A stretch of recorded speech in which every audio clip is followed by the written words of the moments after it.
ക്യാരക്ടേഴ്സിന് importance കുറവാണ് ഇപ്പോൾ വരുന്നത് എന്നൊക്കെ പറയാറുണ്ട്. പക്ഷേ എനിക്ക് പക്ഷേ കിട്ടിയതൊക്കെ കുറച്ച് ഇമ്പോർട്ടൻസ് ഉള്ള ക്യാരക്ടേഴ്സ് തന്നെയാണ് എനിക്ക് കിട്ടിയതെല്ലാം. ആദ്യമായിട്ട് നായികയായ ചേട്ടായിസ് പോലെ എടുക്കുകയാണെന്നുണ്ടെങ്കിൽ അതിൻ്റെ അകത്തും ഭയങ്കര ഇമ്പോർട്ടൻ്റ് ആയിട്ടുള്ള ക്യാരക്ടറായിരുന്നു. മെമ്മറീസ്, ഇപ്പം വിശുദ്ധൻ, സലാം കാശ്മീർ ഒക്കെ നല്ല ഇമ്പോർട്ടൻസ് ഉള്ള ക്യാരക്ടേഴ്സാണ് കിട്ടിയത്. അപ്പം എനിക്ക് അധികം എന്താ പറയുക, ഇപ്പം എനിക്ക് കിട്ടിയത് ഞാൻ ചെയ്തതും കുറച്ച് ഇമ്പോർട്ടൻ്റ് ആയിട്ടുള്ള ക്യാരക്ടേഴ്സാണ്. എല്ലാവർക്കും അങ്ങനെ കിട്ടുന്നുണ്ടോ എന്ന് എനിക്കറിയില്ല കൃത്യമായിട്ട് അതേപ്പറ്റി പറയാം. അതെ അതെ, ചൂസ് ചെയ്യാണെന്ന് പറയാം. കാരണം ഇപ്പം എല്ലാവരും മലയാളം പടം 1-2 കഴിഞ്ഞിട്ട് ഓടിപ്പോവാന്ന് പറഞ്ഞു. അങ്ങനെ നല്ല അവസരങ്ങൾ കിട്ടുമ്പോൾ ചെയ്യുന്നതായിരിക്കാം അവര്. അപ്പം എൻ്റെ കാര്യം പറയുകയാണെന്നുണ്ടെങ്കിൽ ഞാനിപ്പം ഇത്രയും 5 പടങ്ങൾക്ക് ശേഷം ഞാനിപ്പോൾ ഒരു തമിഴ് പടം ചെയ്തുകൊണ്ടിരിക്കുകയാണ്. അത് എനിക്ക് ഇതിനു മുമ്പും അവസരങ്ങൾ വന്നിരുന്നു. ചേട്ടായിസ് ഒക്കെ കഴിഞ്ഞ ടൈം മുതലേ തമിഴിൽ നിന്നൊക്കെ ഓഫേഴ്സ് വരുന്നുണ്ടായിരുന്നു. പക്ഷെ നമുക്ക് ആ ഇൻഡസ്ട്രി വലിയ പരിചയം ഇല്ലാത്തതുകൊണ്ട് നമ്മൾ ഓരോ കോൾസ് വരുമ്പോഴും നമുക്ക് അത് നല്ലതാണോ ചീത്തയാണോ മോശമാണോ എങ്ങനെയായിരിക്കും അങ്ങനെ ഒരു ഡൗട്ട് മനസ്സിൽ കിടക്കുന്നതുകൊണ്ട് നമ്മളൊക്കെ എല്ലാ ഓഫേഴ്സും നമ്മൾ ഒഴിവാക്കി വിട്ടു. ഇപ്പം എല്ലാ നമ്മൾ ഇപ്പം ഇത് ചെയ്യുവാണ് എന്നൊക്കെ പറഞ്ഞിട്ട് നമ്മളെല്ലാം ഒഴിവാക്കി വിട്ടു. അപ്പോൾ ഇങ്ങനൊരു ഇപ്പം ചെയ്യുന്നത് അമരകാവ്യം എന്ന് പറഞ്ഞിട്ടൊരു മൂവിയാണ്. ആക്ടർ ആര്യയാണ് പ്രൊഡ്യൂസ് ചെയ്യുന്നത്.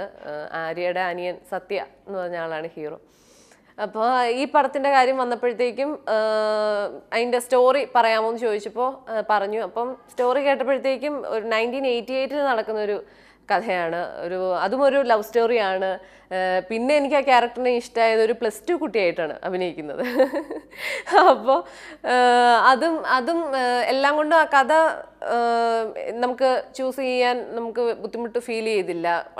വളരെ കംഫർട്ടബിൾ ആയിട്ട് വർക്ക് ചെയ്യാൻ പറ്റുന്ന ഒരു ഫിലിമാണ്, അങ്ങനെ ഒരു കഥയാണ്. അങ്ങനെ ഫീൽ ചെയ്തുകൊണ്ട് നമ്മൾ ആ പടം കമ്മിറ്റ് ചെയ്തു, ചെയ്യുന്നുണ്ട്. ഇപ്പം ഷൂട്ട് കഴിയാറായി. പിന്നെ ഇനിയിപ്പോൾ മലയാളം പടം കമ്മിറ്റ് ചെയ്യാതിരുന്നിട്ടൊന്നുമില്ല. മൊത്തം അങ്ങനെ തമിഴിലേക്ക് പോയിട്ടൊന്നുമില്ല. ഇവിടെ തന്നെ ഉണ്ട്, മലയാളത്തിൽ തന്നെ ഉണ്ട്. പുതിയ പടങ്ങൾ മലയാളത്തിലേക്കും കമ്മിറ്റ് ചെയ്യാൻ വേണ്ടി ഇരിക്കുകയാണ്. എൻ്റെ പ്രിഫറൻസ് എന്തായാലും ക്യാരക്ടറായിരിക്കും. കാരണം ഇപ്പം ശരിയാണ്, ഫെയിം വരും, പണം വരും, രണ്ടും ഈ ഫിലിമിൻ്റെ ഭാഗമായിട്ട് വരുന്നൊരു കാര്യങ്ങളാണ്. പക്ഷേ എനിക്കെപ്പോഴും ഏറ്റവും ഇഷ്ടം തോന്നിയിട്ടുള്ളത് മലയാളം. ഞാൻ തമിഴ് ഇപ്പോൾ ഒരു മൂവി ചെയ്തിട്ടുള്ളൂ, അതിൻ്റെ ഒരു എക്സ്പീരിയൻസേ ഉള്ളൂ. എന്നാലും നമുക്ക് നമ്മുടെ മദർ ടങ്ങിൽ വർക്ക് ചെയ്യുമ്പോൾ അതിൻ്റെ ഒരു സന്തോഷം വേറെ തന്നെയാണ്. അതുകൊണ്ട് എനിക്ക് എപ്പോഴും മലയാളം കഴിഞ്ഞിട്ടേ എന്തായാലും തമിഴുള്ളൂ. അപ്പോൾ മലയാളം അത് വിട്ടെന്തായാലും തമിഴിലേക്ക് പോകാനുള്ളൊരു പ്ലാൻ ഇല്ല. പിന്നെ ക്യാരക്ടർ എപ്പോഴും ഇമ്പോർട്ടൻസ് ഉള്ള പെർഫോം ചെയ്യാനുള്ളൊരു ക്യാരക്ടർ ചെയ്യാനാണ് ഇപ്പോഴും താല്പര്യം. പടം കണ്ട് തിയേറ്ററിൽ നിന്ന് ഇറങ്ങുമ്പം അതാരായിരുന്നു ആ ക്യാരക്ടർ അങ്ങനെ ഓർത്തു പോകുന്ന അങ്ങനെ ഒരു ക്യാരക്ടർ ചെയ്യാൻ താല്പര്യമില്ല. അപ്പം അങ്ങനെ മനസ്സിൽ നിൽക്കുന്ന ഒരു ക്യാരക്ടർ ചെയ്യണം എന്നാണ് എപ്പോഴും ആഗ്രഹം തോന്നിയിട്ടുള്ളത്. അപ്പം അങ്ങനത്തെ ഒരു ക്യാരക്ടർ വരുവാണെന്നുണ്ടെങ്കിലാണ് ഇതുവരെ അങ്ങനെയാണ് പോയിട്ടുള്ളത്.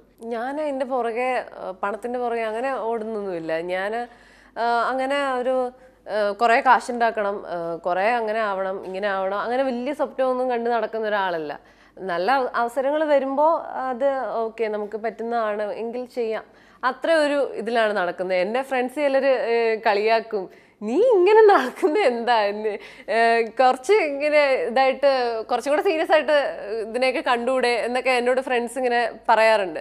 പക്ഷേ എൻ്റെ ബേസിക് ആയിട്ടുള്ളൊരു സ്വഭാവം ഈ ഒരു ഓക്കെ ശരി മതി അങ്ങനെ ഒരു ടൈപ്പ് ആയതുകൊണ്ട് ഞാൻ അത്രേ ഉള്ളു, അങ്ങനെ ആയി പോകുന്നതാണ്. അപ്പോൾ അങ്ങനെ എന്താ പറയുക, അങ്ങനെ ഒരു ബേസിക് ക്യാരക്ടർ ആയിപ്പോയി. അപ്പോൾ പ്രേക്ഷകർ എപ്പോഴും നല്ല അഭിപ്രായങ്ങൾ പറയാറുണ്ട്. അവരുടെ അഭിപ്രായങ്ങൾ അറിയുമ്പോഴാണ് നമുക്ക് കൂടുതൽ നല്ലതാവാനും നമ്മുടെ മിസ്റ്റേക്സ് തിരുത്താനും ഒക്കെ പറ്റുന്നത്. അപ്പോൾ ഇതുവരെ പടങ്ങൾ വന്നതിൽ എനിക്ക് ഏറ്റവും കൂടുതൽ അഭിപ്രായം വന്നത് വിശുദ്ധനാണ്. അത് പടം കണ്ടിട്ട് ഒരുപാട് സ്ത്രീകൾക്ക് ഭയങ്കര അവരെ കുറേ സങ്കടപ്പെടുത്തിയ ഒരു ക്യാരക്ടറായിരുന്നു സിസ്റ്റർ സോഫി എന്ന് പറഞ്ഞ ക്യാരക്ടർ. അപ്പോൾ കുറേ പേര് പടം കണ്ടിട്ട് പറഞ്ഞു പടമൊക്കെ ഭയങ്കര ഇഷ്ടമായി, പക്ഷെ കൊച്ചിനെ കൊല്ലുന്ന കണ്ടപ്പോൾ ഭയങ്കര സങ്കടം വന്നു എന്നൊക്കെ പറഞ്ഞിട്ട് പറഞ്ഞ ആൾക്കാരുണ്ട്. അങ്ങനെ ഒരുപാട് പേർക്ക് ആ സോങ് കണ്ടിട്ടാണെങ്കിലും ഒരു ഫീല് ശരിക്കും കിട്ടി. ആ പടത്തിലെ കൊല്ലുണ്ടായിരുന്നു, പടമൊക്കെ ഇഷ്ടമായി, പക്ഷെ കൊല്ലുണ്ടായിരുന്നു, കൊച്ചിനെ ഇങ്ങനെ കൊല്ലുന്ന കണ്ടപ്പോൾ സങ്കടം തോന്നി, അങ്ങനെയൊക്കെ പറഞ്ഞവരുണ്ട്. അപ്പോൾ അത് അവർക്ക് ആ ക്യാരക്ടറിനോട് തോന്നിയ ഇഷ്ടം കൊണ്ടാണല്ലോ അങ്ങനെ വന്നത്. അതുകൊണ്ട് എനിക്ക് ഭയങ്കര സന്തോഷം തന്നെയാണ് തോന്നിയത്. പിന്നെ ചില കാര്യങ്ങൾ ഇമ്പ്രൂവ് ചെയ്യാനുള്ളതും ആൾക്കാർ സജഷൻസ് പറയാറുണ്ട്. അപ്പം ഞാനത് പറയും, നല്ലത് മാത്രം കേട്ടാൽ പോരല്ലോ. അപ്പോൾ നമ്മൾ തുടങ്ങിയിട്ടേ ഉള്ളൂ. അപ്പോൾ മിസ്റ്റേക്സും കൂടെ നമ്മളോട് പറഞ്ഞു തരുമ്പോൾ നമുക്കത് തിരുത്താൻ പറ്റത്തുള്ളൂ. അപ്പോൾ അതുകൊണ്ട് രണ്ടും കേൾക്കാൻ ഇഷ്ടമാണ്. നല്ല അഭിപ്രായങ്ങൾ ആൾക്കാർ പറയുമ്പോൾ അത് സ്വീകരിക്കുന്നു, മിസ്റ്റേക്സ് പറയുമ്പോൾ അത് തിരുത്താനും ട്രൈ ചെയ്യുന്നുണ്ട്.